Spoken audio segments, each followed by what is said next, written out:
आपको पता है कि अभी मुंबई में मेट्रो पिलर्स कोलैप्स होने की वजह से एक व्यक्ति की जान चली गई।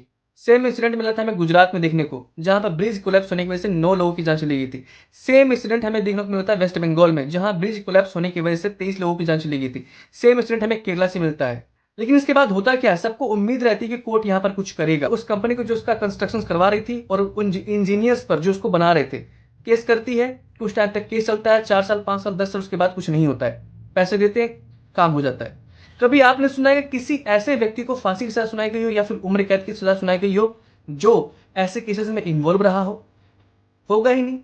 क्योंकि अगर उसकी पड़ताल की जाएगी ना, जांच की जाएगी, तो बहुत बड़े बड़े लोगों का नाम निकलेगा और उसका फिर कुछ नहीं होता है।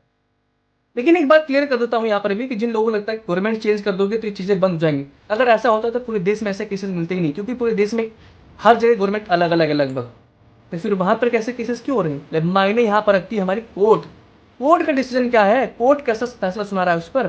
किसी एक को फांसी के साथ सुनाकर तो दिखा दो, उसके बाद केसेस बहुत कम हो जाएंगे। ये मेरा ओपिनियन है कि अगर हाँ इसको रोकना है, रेप को रोकना है, ऐसे केसेस रोकने हैं, डायरेक्ट फांसी के साथ सुनाओ, उम्र कैद के साथ सुनाओ, ताकि किसी भी तरीके से बेल मिलने के चांसेस उनको हो ही नहीं। तब थोड़ा डर लगेगा उनको, नहीं तो फिर कुछ नहीं हो सकता।